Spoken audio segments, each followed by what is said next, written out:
अल्हम्दुलिल्लाह नहमदुहु व नस्तगफिरुहु व नऊज़ु बिल्लाहि मिन शुरूरि अनफुसिना मन यहदिल्लाहु फला मुदिल्ल लहु मन युद्लिलहु फला हादिय लहु व नशहदु अल्ला इलाहा इल्लल्लाहु वहदाहु ला शरीका लहु व नशहदु अन्ना मुहम्मदन अब्दुहु व रसूलुहु क़ाल अल्लाहु तआला फ़ी कलामिल मजीद वल फुरक़ानिल हमीद वमा अर्सलनाका इल्ला रहमतल लिल आलमीन। अम्मा बाद, आजकेर এই পবিত্র জুমার দিনে ইন্টারন্যাশনাল আশিকে রাসূল অর্গানাইজেশনের সদর দফতর মিরপুর দরবার শরীফের সাপ্তাহিক আশিক রাসূল মাহফিলে সমবেত সম্মানিত অতিথিবৃন্দ, মুআজ্জাজ মোহতারাম উলামায়ে কেরাম, শান্তিপ্রিয় আশিক রাসূল ভাই ও বোনেরা, পাশাপাশি অনলাইন প্ল্যাটফর্মে যুক্ত দেশ বিদেশের অগণিত আশিক রাসূল ভাই ও বোনেরা, আসসালামু আলাইকুম ওয়া রাহমাতুল্লাহি ওয়া বারাকাতুহু। আপনারা সবাই কেমন আছেন? আলহামদুলিল্লাহ, লাখো শুকরিয়া মহান আল্লাহ রাব্বুল আলামিনের, যিনি দয়া করে আমাদেরকে তার সর্বশ্রেষ্ঠ হাবিব হযরত রাসূল পাক সাল্লাল্লাহু আলাইহি ওয়াসাল্লামের উম্মত হওয়ার সৌভাগ্য দান করেছেন। লাখো দরুদ ও সালাম জানাই রাহমাতাল লিল আলামিন হযরত রাসূল করিম সাল্লাল্লাহু আলাইহি ওয়াসাল্লামের পরশময় কদম মোবারকে, যিনি দয়া করে মানব জাতির ইহ ও পরকালের চির শান্তির ধর্ম উপহার দিয়ে গেছেন। লাখো সালাম ও কদম বসে জানাই পৃথিবীর সকল আউলিয়া কেরামের পরশময় কদম মোবারকে, যারা যুগে যুগে দেশে দেশে চির শান্তি ধর্ম ইসলাম মানুষের দ্বারে দ্বারে প্রচার করে হেদায়েতের পথে তুলে এনেছেন। সম্মানিত সুধী মণ্ডলী, আপনারা জানেন বিশ্বজাহানের পরম স্রষ্টা ও প্রতিপালক হলেন মহান আল্লাহ রাব্বুল আলামিন, এবং তার সর্বশ্রেষ্ঠ সৃষ্টি হল হযরত রাসূল করিম সাল্লাল্লাহু আলাইহি ওয়াসাল্লাম। তার শানে মহান আল্লাহ তাআলা ঘোষণা করেছেন, ওয়ামা আরসালনাকা ইল্লা রাহমাতাল লিল আলামিন, হে আমার হাবিব, আমি আপনাকে বিশ্বজাহানের রহমত হিসেবে পাঠিয়েছি, জগৎ সমূহের রহমত হিসেবে পাঠিয়েছি, সারা বিশ্ব ব্রহ্মাণ্ডের ব্রহ্মাণ্ডের রহমত হিসেবে পাঠিয়েছি। আল্লাহ রাব্বুল আলামিন হলেন বিশ্বজাহানের রব, রাব্বুল আলামিন, আর হযরত রাসূল করিম সাল্লাল্লাহু আলাইহি ওয়াসাল্লাম হলেন রাহমাতাল লিল আলামিন, বিশ্বজাহানের রহমত। আল্লাহ হলেন রব প্রতিপালক, আর রাসূল হলেন রহমত। এই রহমত দ্বারাই মহান আল্লাহ তাআলা অনাদিকাল থেকে পথহারা মানুষদেরকে উদ্ধার করে হেদায়েতের পথে তুলে এনেছেন। রাহমাতাল লিল আলামিন হযরত রাসূল পাক সাল্লাল্লাহু আলাইহি ওয়াসাল্লাম হলেন আল্লাহর পক্ষ থেকে প্রেরিত নবী রাসূলগণের মধ্যে সর্বশ্রেষ্ঠ এবং সর্বশেষ নবী ও রাসূল। আদি পিতা আদম আলাইহিস সালাম থেকে শুরু করে 1,24,000 পয়গম্বর তথা নবী রাসূলের মধ্যে হযরত রাসূল করিম সাল্লাল্লাহু আলাইহি ওয়াসাল্লাম হলেন সর্বশ্রেষ্ঠ ও সর্বশেষ নবী ও রাসূল। কি বলেন, তাই নয় কি?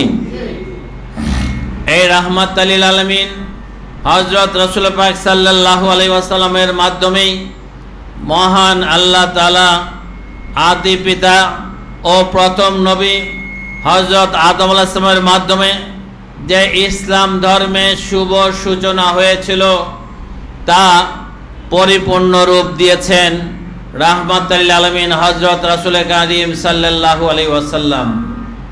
তাই তো পবিত্র কোরআনের সর্বশেষ আয়াত, যা বিদায় হজের দিন আরাফার ময়দানের জাবালে রহমতে দয়াল নবীজি বাণী মুবারক তথা বিদায় হজের বাণী দেওয়ার পর তার উপর নাজিল হয়েছিল, আল ইয়াউমা আকমালতু লাকুম দীনাকুম ওয়া আতমামতু আলাইকুম নিমাতি ওয়া রাদিতু লাকুমুল ইসলাম দীনা।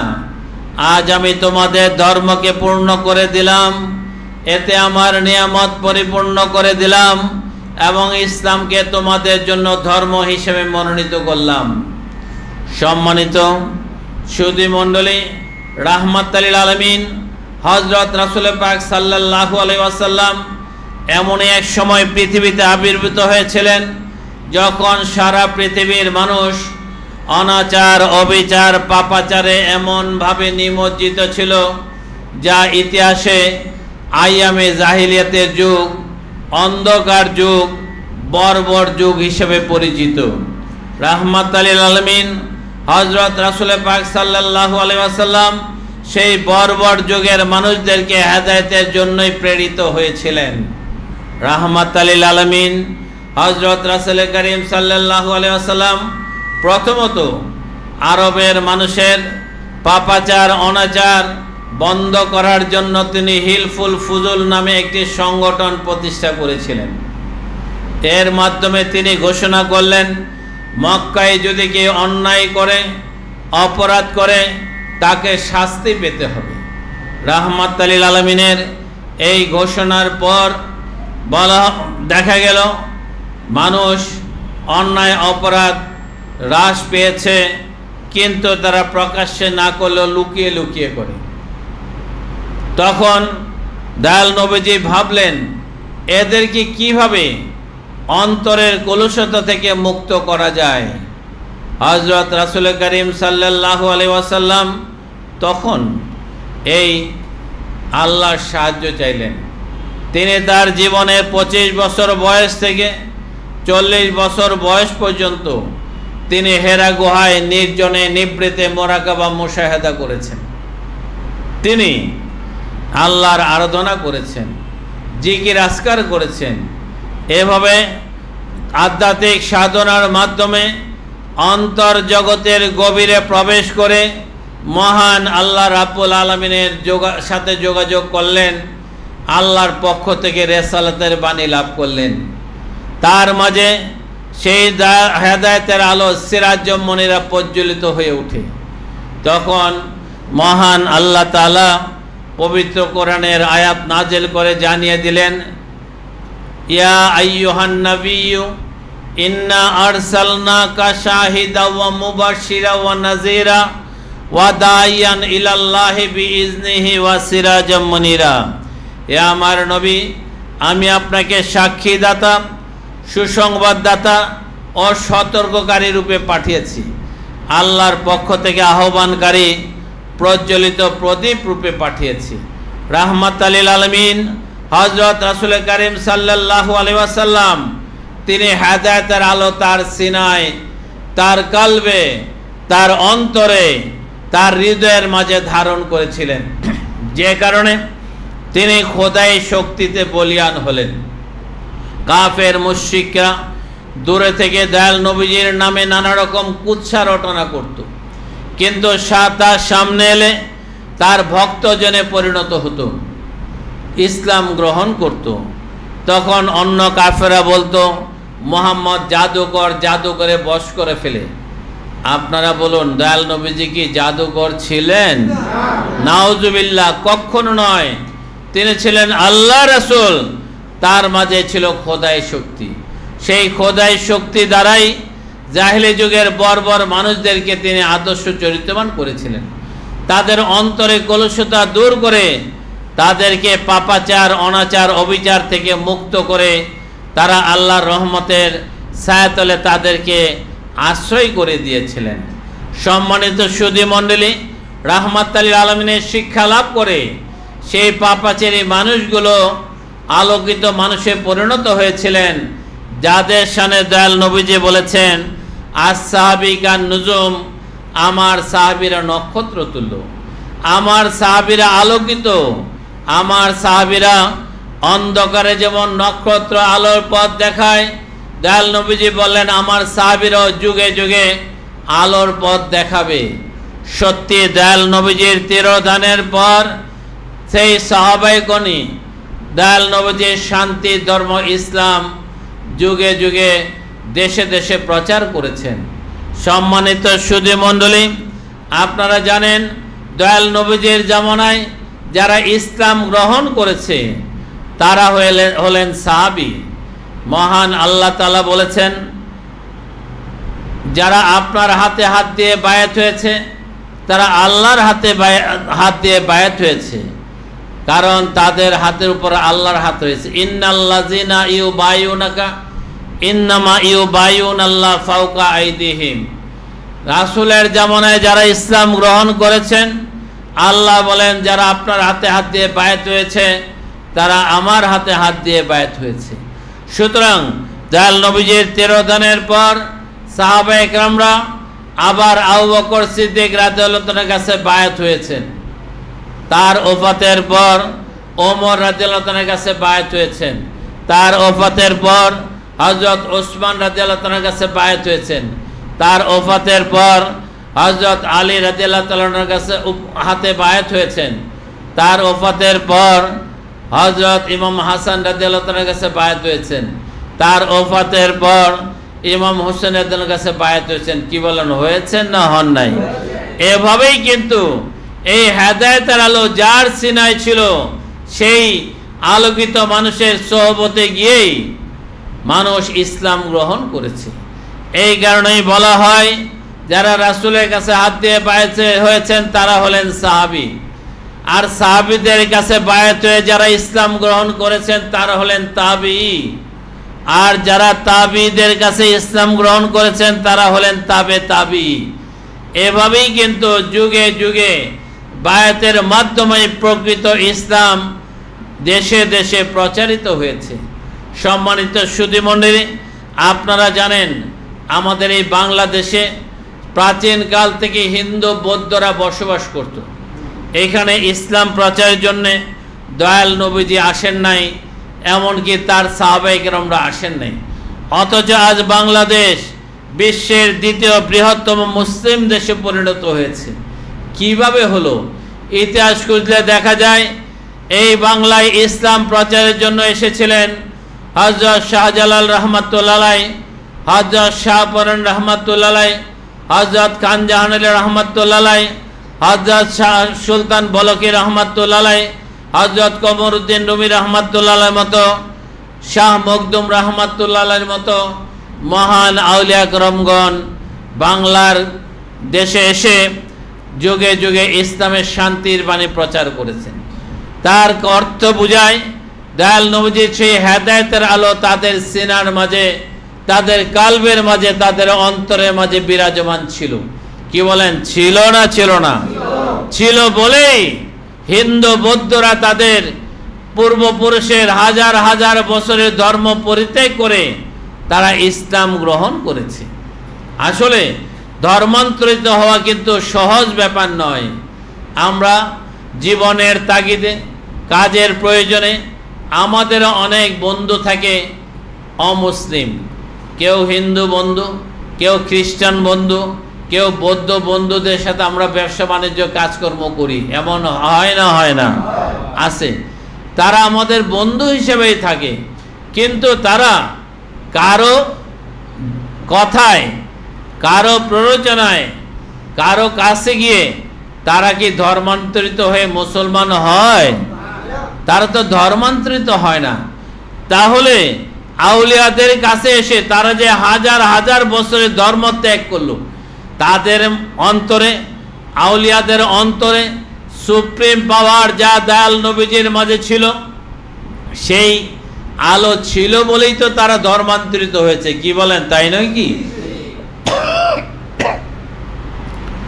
জাহিলি যুগের বর্বর মানুষেরা যেমন দয়াল নবীজির সেই আলোর পরশে আলোকিত হয়ে ইসলাম গ্রহণ করেছে, অনুরূপভাবে আউলিয়া কেরামের আলোর পরশে সেই হিন্দু বৌদ্ধরা ইসলাম গ্রহণ করেছে। সুতরাং আউলিয়ারা হলেন রাসূলের সত্যিকার সুযোগ্য উত্তরসূরি, তারাই হলেন হাকিকতে নায়েবে রাসূল। কি বলেন, তাই নয় কি? দয়াল নবীজি বলেছিলেন, আনা খাতামুন নবীন লা নবী আবাদি, আমি শেষ নবী, আমার পর আর কোনো নবী রাসূল আসবে না। তখন সাহাবায়ে কেরামরা বলেন, ইয়া রাসূলুল্লাহ, অতীত যুগে দেখেছি একজন নবীর তিরোধানের পর তার উম্মতরা যখন পতহারা হয়ে গেছে, আল্লাহ দয়া করে আরেকজন নবী পাঠিয়েছেন। একজন রাসূলের তিরোধানের পর তার উম্মতরা যখন পতহারা হয়ে গেছে, আল্লাহ দয়া করে আরেকজন রাসূল পাঠিয়েছেন। আপনার পরে যদি কোনো আর নবী রাসূল না আসে, তাহলে পতহারা মানুষদেরকে কারা পথ দেখাবে? তখন দয়াল নবীজি বলেছিলেন, আর শাইখু ফি কওমিহি কান নবী ফি উম্মতিহি, নবী তার উম্মতের কাছে যেরূপ, শায়েখ তার জাতির কাছে তদ্রূপ। অর্থাৎ নবীগণ তার উম্মতের কাছে যেভাবে ধর্ম শিক্ষা দিয়েছেন, ধর্ম প্রচার করেছেন, আল্লাহর পথে তুলে এনেছেন, তদ্রূপ দয়াল নবীজির পরবর্তীতে নায়েবে রাসূল হিসেবে, রাসূলের উত্তরসূরি, রাসূলের সিরাজ মুনিরার ধারক বাহক হিসেবে ওলি আল্লাহগণ যুগে যুগে দেশে দেশে রাসূলের শান্তির বাণী প্রচার করেন। সুতরাং সেই ওলি আল্লাহদের কাছে গেলেই রাসূলের পরিপূর্ণ শিক্ষা, ইসলামের বাস্তব শান্তি আমাদের জীবনে উপলব্ধি করা যায়। দয়াল নবীজি বলেছিলেন কোরআনের কথা, লিকুল্লি জালনা মিনকুম শিরআতা ওয়া মিনহাজ, তোমাদের জন্য নির্ধারণ করা আছে শরীয়ত এবং তরিকত। শরীয়ত আমাদের জাহেরি জীবনকে সুন্দর ও পরিচ্ছন্ন করে, আর তরিকত আমাদের আত্মার কলুষতা থেকে মুক্ত করে পবিত্রতায় ভরে দেয়। সুতরাং শরীয়ত এবং তরিকতের মাধ্যমেই একজন মানুষ পরিপূর্ণ ইসলামের শান্তি লাভ করতে পারে। বিষয়টা আরো পরিষ্কার করে দয়াল নবীজি বলেছেন, আর শরীয়ত আকওয়ালি, আর তরিকত আফআলি, আল হাকিকত আহওয়ালি, ওয়াল মারিফাতু আশশারি। শরীয়ত আমার কথা, তরিকত আমার কাজ, হাকিকত আমার অবস্থা, মারিফত আমার নিগুড় রহস্য। শরীয়ত, তরিকত, হাকিকত, মারিফত, এই চারটার সমন্বয়ে পরিপূর্ণ ইসলাম। কি বলেন, তাই নয় কি? এখন আমরা যদি শুধু চারটার মধ্যে একটা পালন করি, তাহলে কি ইসলামের বাস্তব শান্তি লাভ করতে পারবো? কখনো নয়। এই গরমের মধ্যে আমরা অনেকে শরবত খেতে চাই, আমি শরবত চাই, শরবত চাই, শরবত খাবো। এই যে খাওয়ার ইচ্ছা, অভিলাষ, খাওয়ার প্রয়োজনীয়তা, পিপাসা নিবারণের প্রয়োজনীয়তা, এটা হলো আমাদের শরীয়ত। আমি পানি শরবত খেতে চাই। এই শরীয়তকে, পানিকে বাস্তবে খাওয়ার জন্য আমার তরিকত কাজ করতে হবে। কাজ মানে কি? আমাকে গ্লাস আনতে হবে, আমাকে পানি আনতে হবে, চামচ আনতে হবে, লেবু আনতে হবে, চিনি আনতে হবে। এগুলো সংগ্রহ করে এটা গ্লাসের মধ্যে চিনি মিশিয়ে, লেবু মিশিয়ে, চামচ দিয়ে মন্থন করতে হবে। কি করতে হবে না হবে না? মন্থন করার পর যে কাজটা করলাম, ইন্তেজামের কাজ, এটাই হলো আমার তরিকত। এই তরিকতের কাজ সম্পন্ন করার পর তখন পানি যখন গ্লাসে ঢাললেন, লেবু চিনি মিশ্রণের পর সেই পানি কি আর আগের মতো থাকে না, পরিবর্তন হয়? এটা পরিবর্তন হয় শরবত হয়ে যায়। এই শরবত হয়ে যায় লেবু, চিনি, পানি মিলে এটা শরবত, একটা নতুন বস্তু, নতুন তরল পদার্থ সৃষ্টি হয়। এটাই হলো হাকিকত। এটা আগের আর অবস্থা থাকে, নতুন অবস্থায় সৃষ্টি হয়। এই নতুন অবস্থা সৃষ্টি হওয়ার পর ওই শরবতটা যদি আমি পান করি, তখন এই গরমের মধ্যে ভিতরটা শান্তি হয়ে যায়, আমরা স্বস্তি অনুভব করি, আমাদের কষ্ট লাঘব হয়, দূর হয়। কি হয় না? হয় না? এই যে খাওয়ার পর যে প্রশান্তি পেলাম, এটাই হলো মারিফাত, এইটাই হলো বাস্তব সত্যের শান্তির উপলব্ধি। সুতরাং আপনি যদি ইসলামের শান্তি পেতে চান, আপনাকে শরীয়ত, তরিকত, হাকিকত ও মারিফত এই চারটাকে অনুসরণ করতে হবে।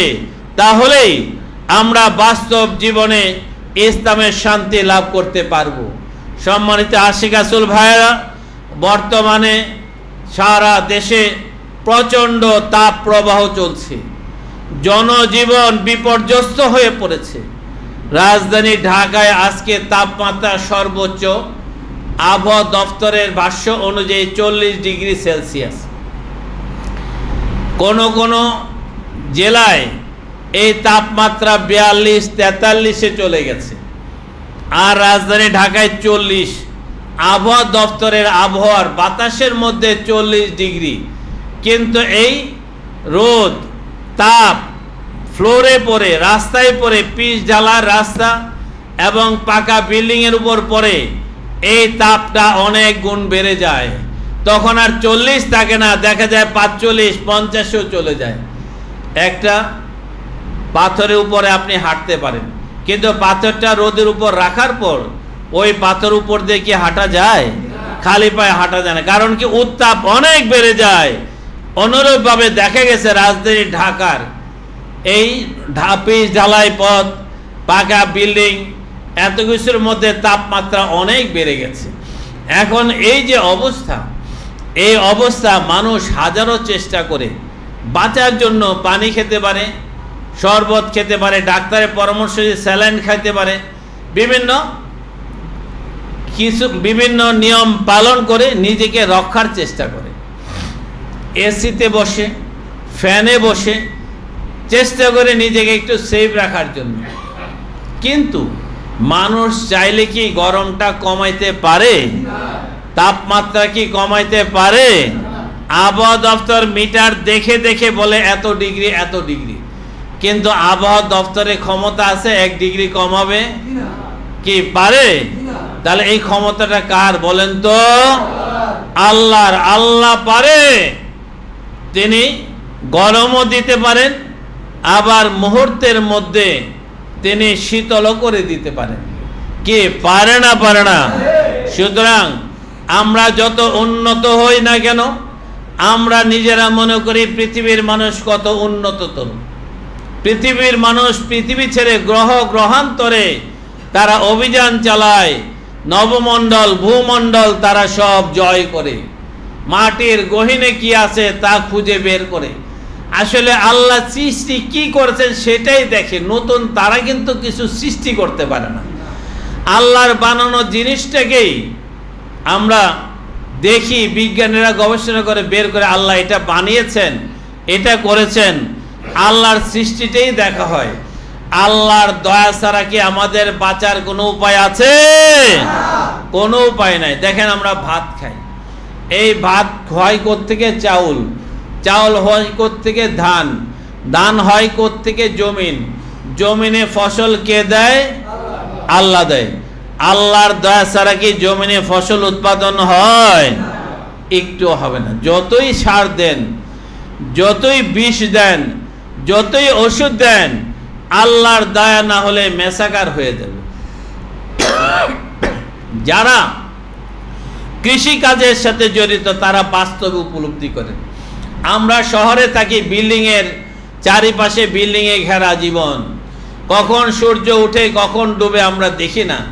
কিন্তু একবার গ্রামে যান, দেখবেন অন্ধকারের মাঝে যখন সূর্য উঠে কিভাবে অন্ধকার কেটে গিয়ে পুরা জগৎ আলোকিত হয়ে যায়। আবার দেখবেন সন্ধ্যাবেলা যখন সূর্যটা ডুবে যায়, আপনি তাড়াতাড়ি গাড়ি চালাচ্ছেন, সন্ধ্যার আগে বাড়িতে যাবেন, কিন্তু দেখা গেল সূর্যের গতির সাথে আপনি গাড়ি চালায়া কাছে যেতে পারেন না। আপনি শত চেষ্টা করলেও সূর্যকে আপনি পিছনে ফেলতে পারবেন না। সূর্য নিজের গতিতেই সে অস্তমিত হবে, ডুবে যাবে, আপনি অন্ধকার গহীনে তলিয়ে যাবেন।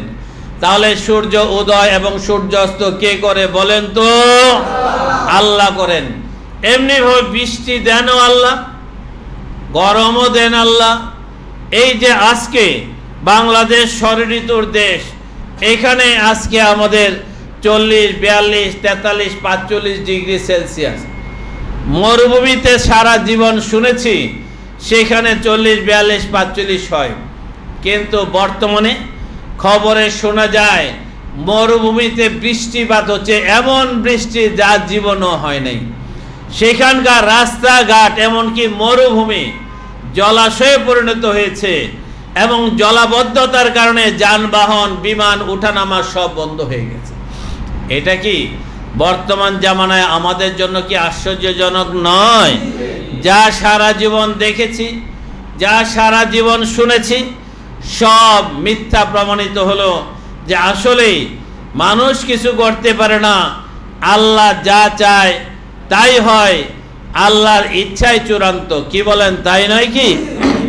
সম্মানিত আশিক রাসূল ভাইয়েরা, মধ্যপ্রাচ্যের দুবাই একটা শহর, সংযুক্ত আরব আমিরাতের শহর দুবাই। দুবাইটা এত উন্নত, বিশ্বের উন্নততর শহরগুলোর মধ্যে একটা হলো দুবাই। দুবাইতে যারা গিয়েছেন আপনারা জানেন, এত সুন্দর মনোরমভাবে সাজানো, সবটাই যেন একটা মিউজিয়াম, একটা মানে এত সুন্দর নয়ন আবিরাম বিল্ডিং, আলোকসজ্জা সব কিছু। কিন্তু আজকে বিভিন্ন ফেসবুকের মাধ্যমে আমরা দেখতে পাই সেই দুবাই আর দুবাই না, ডুবাইয়া গেছে, মানে পানিতে ডুবাইয়া গেছে। এখন দুবাই আসল দুবাই হয়ে গেছে, পানিতে ডুবাইছে। তো সুতরাং এত তারা কখনো কল্পনা করে নাই, কখনো ভাবে নাই এত বৃষ্টি তাদের দেশে হবে, যেই কারণে তারা ওই রকম কোনো প্রস্তুতি নেয় নাই।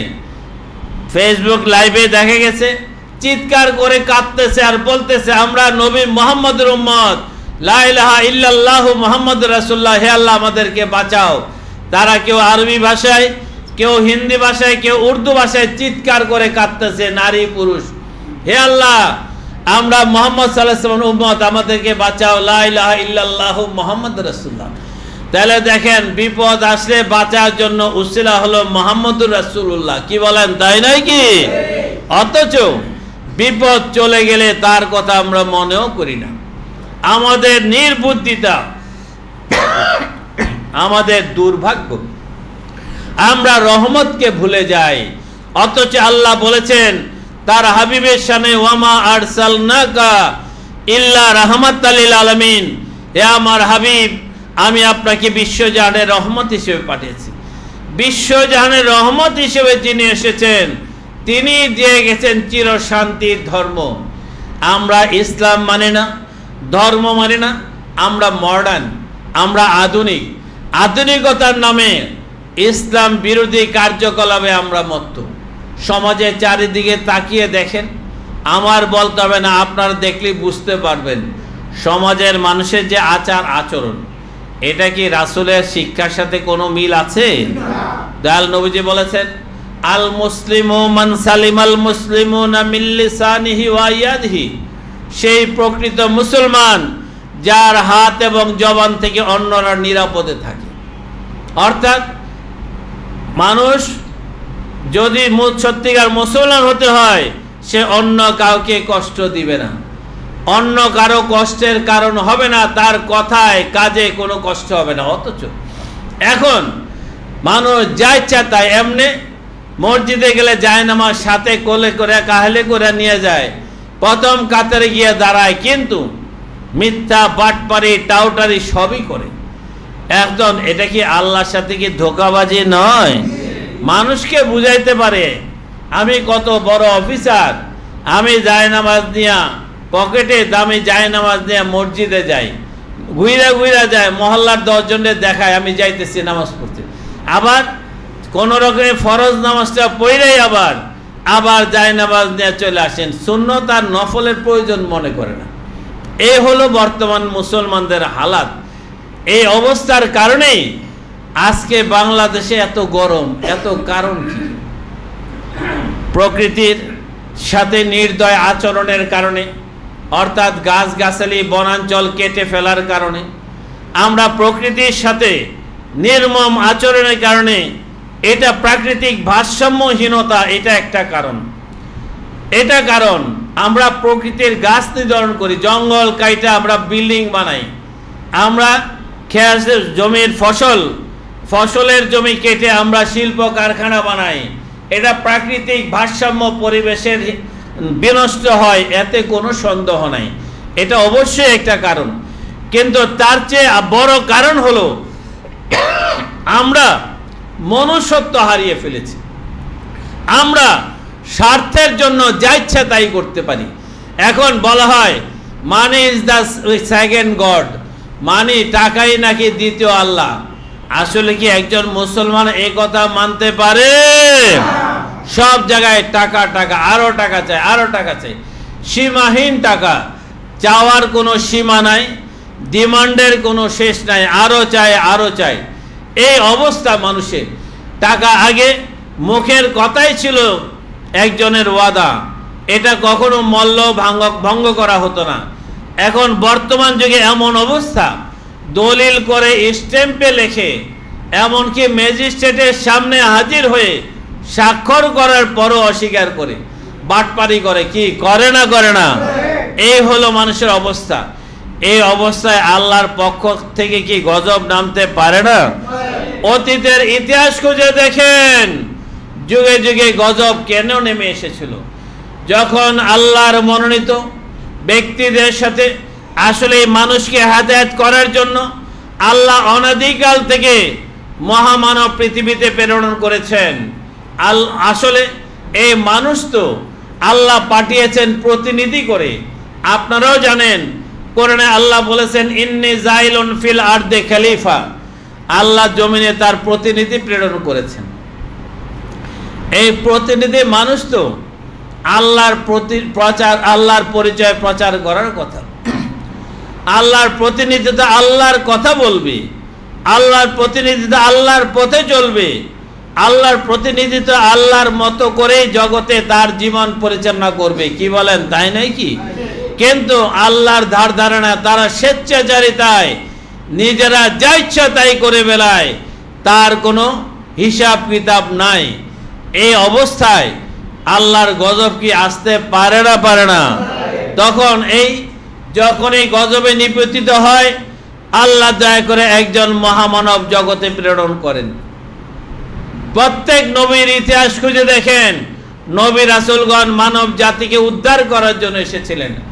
হযরত আদম আলাইহিস সালামের পরে ধারাবাহিকতায় যখন এসেছেন হযরত শীশ আলাইহিস সালাম, হযরত ইদ্রিস আলাইহিস সালাম, হযরত নূহ আলাইহিস সালাম, হযরত মূসা আলাইহিস সালাম, হযরত ইব্রাহিম আলাইহিস সালাম, হযরত মূসা আলাইহিস সালাম, হযরত দাউদ আলাইহিস সালাম, হযরত ঈসা আলাইহিস সালাম, হযরত মুহাম্মদ সাল্লাল্লাহু আলাইহি ওয়াসাল্লাম, প্রত্যেকের যুগের হিসাব খোঁজ খবর নিয়ে দেখেন, ইতিহাস তালাশ করে দেখেন, মানুষ যখন চরম বর্বরতায় নিপতিত হয়, আল্লাহ দয়া করে তার মনোনীত ব্যক্তিদেরকে প্রেরণ করেন।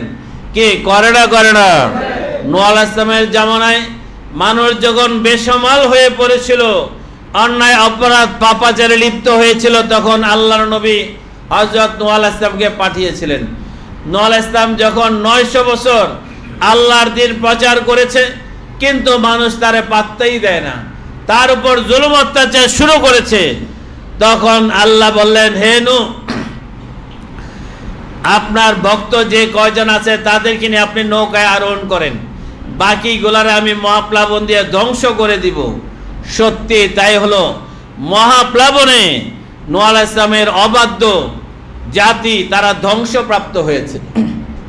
এরপর হযরত ইব্রাহিম আলাইহিস সালামের জামানায় ইতিহাস খুঁজে দেখেন, সেই ইব্রাহিম আলাইহিস সালামকে, আল্লাহর নবীকে হত্যা করার জন্য তৎকালীন বাদশা নমরুদ সে আগুনে নিক্ষেপ করেছে বিশাল অগ্নিকুণ্ড করে, তাকে দেশ থেকে বিতাড়িত করেছে, অন্য দেশে গিয়ে তিনি অবস্থান নিয়েছেন। কিন্তু আল্লাহর নবী জুলুম অত্যাচারের কারণে কি তারা কি ধর্ম প্রচার বন্ধ করে দিয়েছেন? কখনো নয়। হযরত দাউদ আলাইহিস সালাম, হযরত মুসা আলাইহিস সালাম, মুসা আলাইহিস সালামের জীবন কি ফেরাউন তার দলবল কি করেছে, তাকে কত জুলুম অত্যাচার করেছে, কিন্তু তিনি কি ধর্ম ছেড়ে দিয়ে পালিয়েছিলেন? কখনো নয়। তিনি আল্লাহর দ্বীনকে ধরে রেখেছেন, বরঞ্চ ফেরাউনের গোষ্ঠী তারা ধ্বংসপ্রাপ্ত হয়েছে। অনুরূপভাবে হযরত ঈসা আলাইহিস সালামের জামানায় যখন আল্লাহ নবী প্রেরণ করেছেন, তখন জালেমরা, মুশরিকরা, কাফেররা হযরত ঈসা আলাইহিস সালামের উপর হামলা করেছে তাকে হত্যা করার জন্য। কিন্তু আল্লাহ অলৌকিকভাবে ঈসা আলাইহিস সালামকে ঊর্ধ্ব আকাশে তুলে নিলেন এবং তারা পরবর্তীতে সত্যিকার অর্থে তারা নিজেরাই পদে পদে ধ্বংসপ্রাপ্ত হয়েছে। এভাবে বিশ্বনবী সাল্লাল্লাহু আলাইহি ওয়াসাল্লামের জামানায় যারা নবীজির বিরোধিতা করেছে তারা কি শান্তি পেয়েছে? তারা সব খোঁজ নিয়ে দেখেন, ইতিহাস খুঁজে দেখেন, তারা সবাই ধ্বংসপ্রাপ্ত হয়েছে। আবু জাহেল ছিল নবীজির প্রধান শত্রুদের মধ্যে শীর্ষস্থানীয়। সে মানে নবীজিকে হত্যা করবে, মক্কা থেকে মদিনায় গিয়েছে, কিন্তু লড়াইয়ের ময়দানে সে নিহত হয়েছে, সে নিজে নিহত হয়েছে। এরপর আরও যারা দয়াল নবীজির বিরুদ্ধাচারী ছিল তারাও কিন্তু পদে পদে দয়াল নবীজির বিরোধিতা করার কারণে তারা ধ্বংসপ্রাপ্ত হয়েছে। আবুল আহাব নবীজির এত বিরোধিতা করেছে, কিন্তু তে কিভাবে মৃত্যুবরণ করেছে আপনাদের নিশ্চয়ই জানা আছে। সে দুরারোগ্য কুষ্ঠ রোগে আক্রান্ত হয়, সারা শরীর পচে যায়, দুর্গন্ধে তার কাছে কেউ যাইত না। তখন সে খালি ঘরে পচে গলে সে মারা গেছে। কবে যে মারা গেছে সেটাও কেউ জানতো না। অবশেষে দেখা গেল দুর্গন্ধ। কিসের দুর্গন্ধ? এলাকায় যাওয়া যায় না, আশেপাশে থাকা যায় না। তখন ভিতরে ঢুকে দেখে তার দেহ গলে পচে শেষ।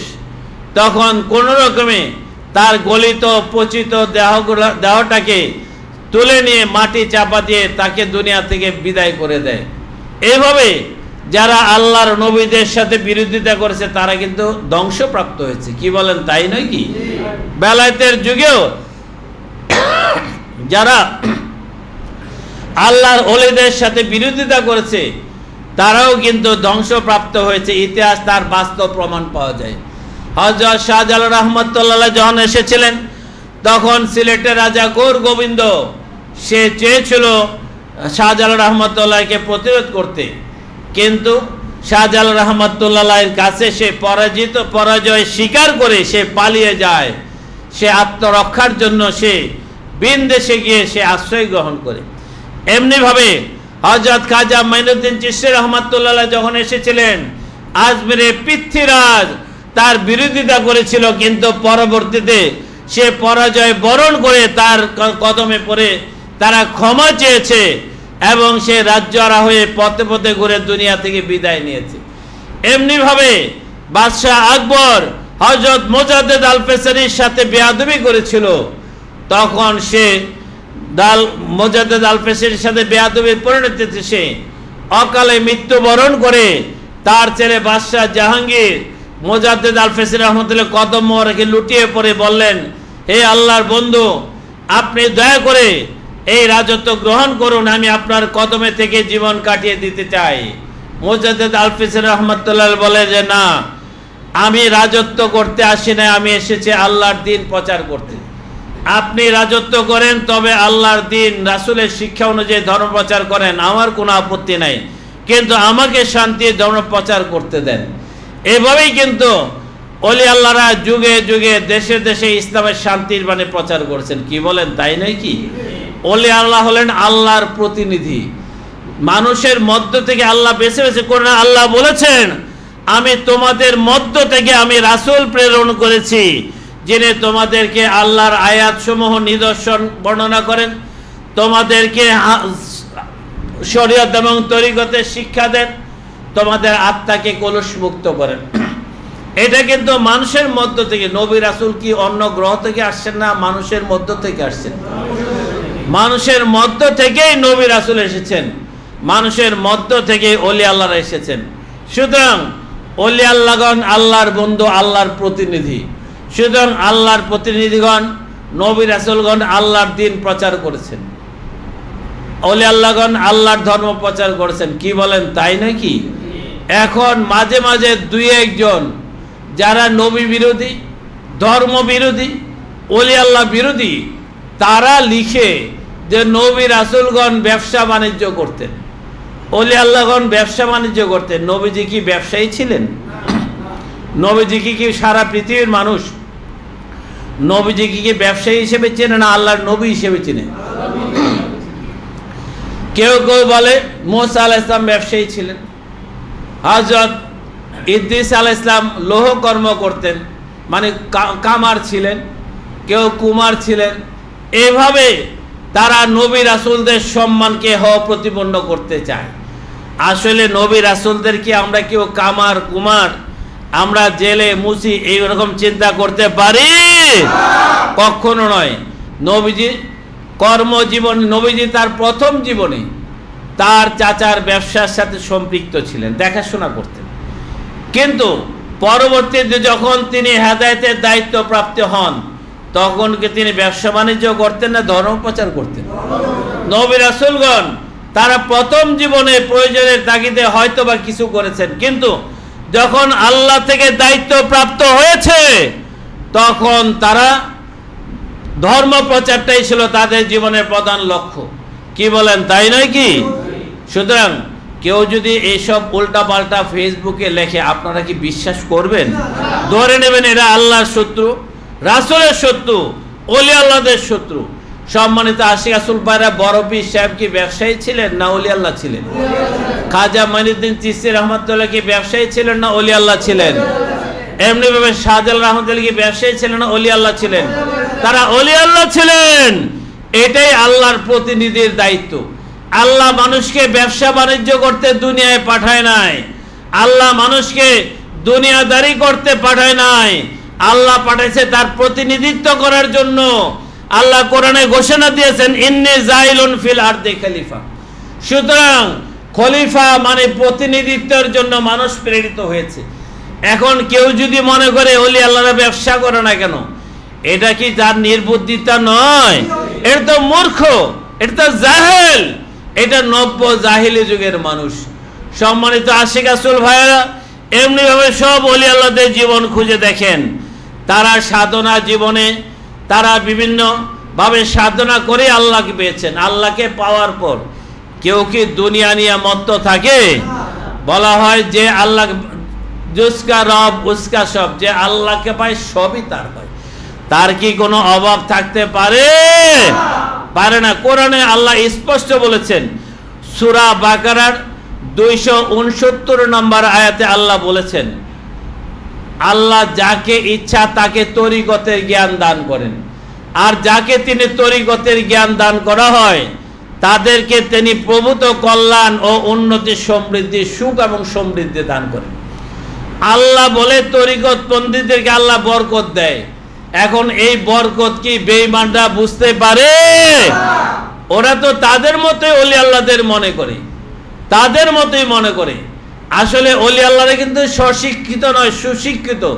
তারাও কিন্তু বড় পীর আব্দুল কাদের জিলানী রহমাতুল্লাহ আলাইহি, তিনি বাগদাদের নিজামিয়া মাদ্রাসা থেকে তিনি উচ্চতর ডিগ্রি লাভ করে সেখানে শিক্ষক ছিলেন। পরবর্তীতে তিনি তরিকতের সবক শিক্ষা করে তিনি গাউসুল আজমে পরিণত হলেন। কি বলেন, তাই নাকি? মুজাদ্দিদ আল-ফিসরি রহমাতুল্লাহ আলেম ছিলেন। তারপর তিনি উচ্চ স্তরে ওলি আল্লাহর মাকাম হাসিল করে তিনি মুজাদ্দিদ আল-ফিসানিতে পরিণত হলেন।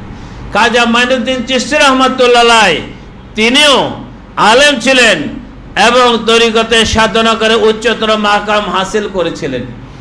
এভাবেই কিন্তু যুগে যুগে ওলি আল্লাহরা জাহেরি শিক্ষা লাভ করেছেন, পাশাপাশি তরিকতে শিক্ষা লাভ করে আল্লাহর বন্ধু হয়েছেন।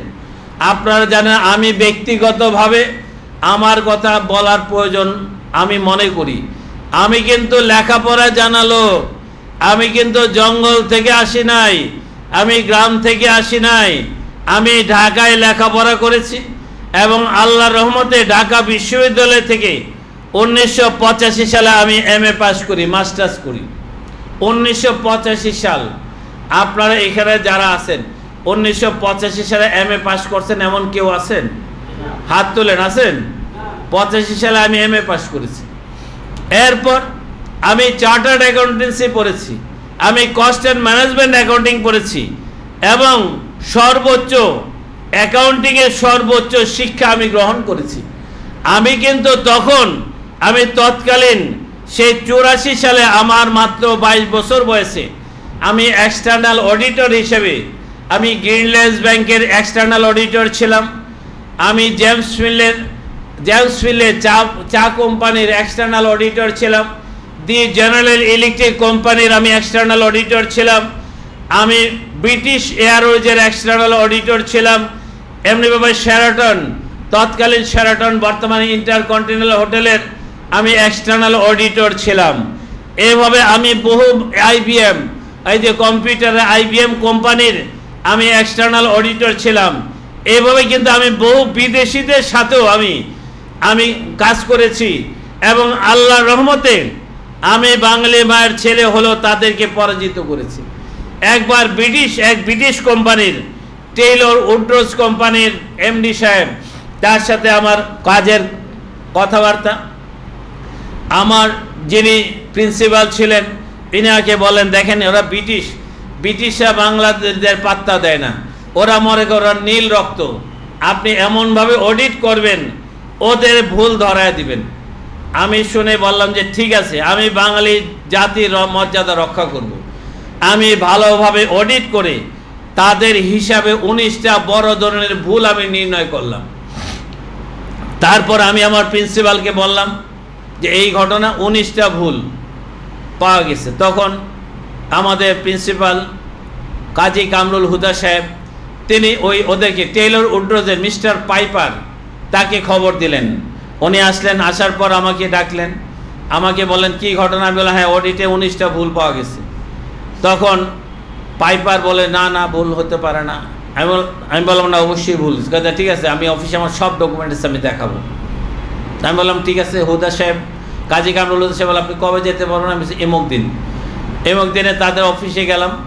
যাওয়ার পর সে অনেক ফাইল, তারা তো ব্রিটিশ, তাদের অসংখ্য ফাইল বের করে আমাদের দেখানোর পর আমি যতই দেখাক তার ভুল সে স্বীকার করতে চায় না। সে অনেক কথা, আমি পৃথিবীর 52টা দেশে কাজ করছি। সে একদিকে ইঞ্জিনিয়ার, সিভিল ইঞ্জিনিয়ার, আবার হলো সে অ্যাকাউন্টেন্টও। সে অ্যাকাউন্টসও মেনটেন করে, টোটাল প্রজেক্ট ডাইরেক্টর। যাই হোক, কোনোভাবেই মানতে চায় না। পরে আমি বললাম তোমার কাগজপত্র বাদ দাও, আমার কথা শুনো। আমি যখন তাকে বললাম সে চুপ। তখন ভুল স্বীকার করলো। তখন ইয়েস আই অ্যাগ্রিড, আমি ভুল স্বীকার করলাম। ভুল স্বীকার করলে আমি কাগজ দিলাম যে স্বাক্ষর করেন। 19টা ভুল দেখেন, একটা যাওয়ার পর 19 জায়গায় যত আর কোনো আর্গুমেন্ট করে নাই, সব জায়গায় স্বাক্ষর দিয়ে স্বীকার করলো আই অ্যাগ্রিড, এটা ভুল হয়েছে। আমি বললাম ঠিক আছে, ভুল যখন হয়েছে এগুলো সংশোধন করে দেন, সংশোধন না করলে কিন্তু আমি রিপোর্ট দিব। তখন ইয়েস আপনি রিপোর্ট দিয়েন না, আমি সংশোধন করে দিব। যাই হোক, তার নিজের গাড়ি দিয়ে আমাকে আমাদের মিরপুরের বাসায়, এই বাসায় না, তখন 1984 সালে তার বিশাল পাজেরো জিপ দিয়ে আয়না এই বাসার সামনে নামাই দিয়ে গেছে এবং রিকোয়েস্ট করছে প্লিজ আমার রিপোর্টটা দিয়ে দেন, খারাপ কিছু দিয়েন না। এই ব্রিটিশও কিন্তু আমার কাছে হার মানছে। আমি আরও অনেক ব্রিটিশ কোম্পানিতে মাত্র 22 বছর বয়সে আমি সিঙ্গার কিন্তু বিদেশি কোম্পানি, আমরা অনেকেই জানেন এটা ব্রিটিশ কোম্পানি। সিঙ্গারও আমি অডিট করেছি। এইভাবে কিন্তু এই ছোট্ট 22 বছরের ছেলেটাকে স্বভাবত এই ছেলেটা এত বড় দায়িত্ব পালন করতেছে, কিন্তু আল্লাহর রহমতে আমি কিন্তু আমার দক্ষতার পরিচয় দিয়েছি। তারপর যাই হোক, লেখাপড়ার সে কয়েক পর্যায়ে আমি চিন্তা করলাম আমি বড় চার্টার্ড অ্যাকাউন্টেন্ট, আমি MA পাস না বড় অফিসার না কি, মরলে তো এটা কেউ জিজ্ঞেস করবে না। কে জিজ্ঞেস করে? তখন আমি চিন্তা করলাম এই মরিচেগার পিছনে আমি ঘুরবো না, আমি তরিকতের লাইনে চলে আসব। তখন আমি কিন্তু তরিকতের লাইনে পুরোপুরি আত্মনিয়োগ করি। ছোটবেলা থেকে শিক্ষা জীবনও আমি তরিকার সাথেই ছিলাম। আমার প্ল্যান ছিল লেখাপড়া জানা দরকার, শিখি, কেউ যেন বলতে না পারে মূর্খ, এগুলি দরবারে পড়ে থাকে। এই মূর্খতা যেন আমার বল পরিচয় না হয়। আমি সর্বোচ্চ ডিগ্রি নেওয়ার পর পরিপূর্ণভাবে তরিকতে আত্মনিয়োগ করলাম। দরবারে ঢোকার পর পরিপূর্ণভাবে আবার আমি মাদ্রাসায় পড়লাম, ঢাকার আলিয়া মাদ্রাসায় আলেম পড়লাম, তারপর ইসলামিক স্টাডিজে ডিগ্রি করলাম, মাস্টার্স করলাম, ঢাকা বিশ্ববিদ্যালয় থেকে এমফিল করলাম এবং ধর্মের তত্ত্বের উপর এমফিল করে আমি পিএইচডি করলাম স্পিরিচুয়াল সায়েন্সের উপর, আধ্যাত্মিক বিজ্ঞানের উপর। এভাবে কিন্তু ধর্মের উপর আমি সর্বোচ্চ ডিগ্রি গ্রহণ করেছি। আমাকে কি কেউ অ্যাভয়েড করতে পারে? এই সুযোগ নাই। আল্লাহ দয়া করে আমার সুযোগ, আমার প্রাণপণ ইচ্ছা ছিল কেউ যেন আমাকে নেগলেক্ট করতে না পারে, অবজ্ঞা করতে না পারে। আল্লাহর রহমতে আমার সাথে রাষ্ট্রপতিদের মিটিং হওয়ার সুযোগ হয়েছে, বাংলাদেশের প্রধানমন্ত্রীর সাথে মিটিং করার সুযোগ হয়েছে, প্রধান বিচারপতির সাথে একান্তে মিটিং করার সুযোগ হয়েছে, স্পিকারের সাথে একান্তে আলোচনা করার সুযোগ হয়েছে। কয়জন আছেন রাষ্ট্রপতি, প্রধানমন্ত্রী, chief justice, chief election commissioner এবং স্পিকার তাদের সাথে একা মিটিং করেছে? এমন লোক কি বাংলাদেশে খুব বেশি আছে?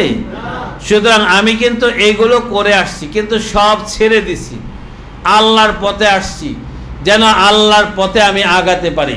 সেই লক্ষ্য নিয়েই কিন্তু আমি তরিকত করতে করতে আজকে এই পর্যায়ে আসি। আল্লাহ দয়া করে আমাকে সর্বোচ্চ মর্যাদা দান করেছে। এবারে রমজান মাসে আল্লাহ আমাকে সর্বোচ্চ তরিকতের মর্যাদা দান করেছে। আমি এই আল্লাহর দয়াটার জন্যই আমি সারা জীবন কাজ করেছি। আমি কাউকে আমার শিক্ষার পরিচয় আপনাদেরকে কি কখনো দেই?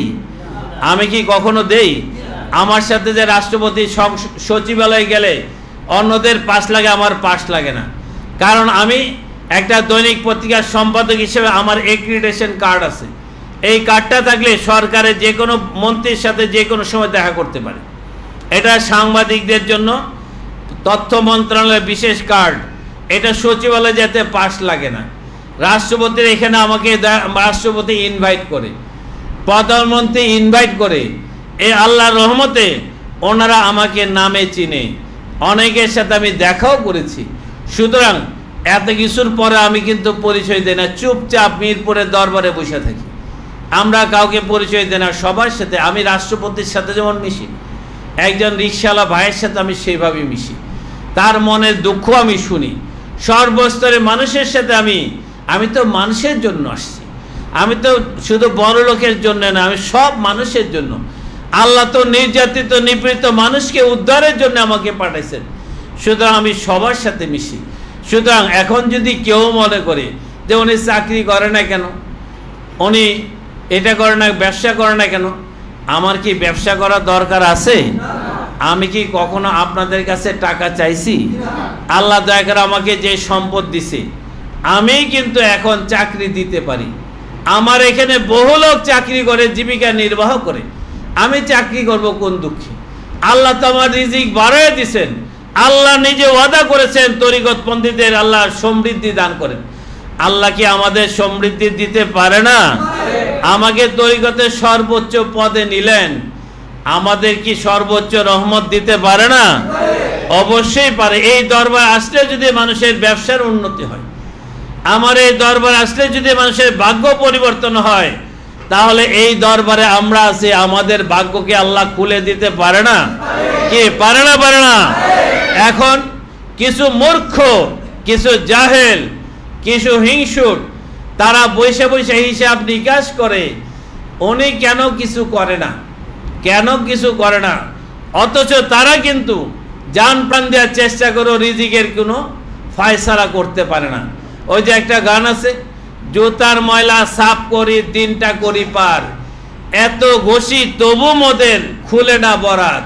এই যে বুটপালির যে করে, বুটপালি সারাদিন জুতা ঘষে, ঘষতে ঘষতে জান শেষ, তার কপালের ময়লা কি দূর হয়? হয় না। ওই একদল নাদান মূর্খ আছে, তারা আল্লাহরে বিশ্বাস করে না, আল্লাহর ওলিদের বিশ্বাস করে না।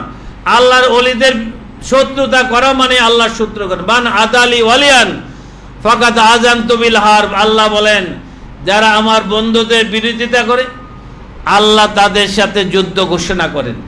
আল্লাহ যদি যুদ্ধ ঘোষণা করে বন্দুক কামানের দরকার আছে, এমন অবস্থা করে না খায়া মরতে পারে, অসুস্থ হয়ে পড়ে, পায়ে ধরে কুল পায় না, এই হলো অবস্থা।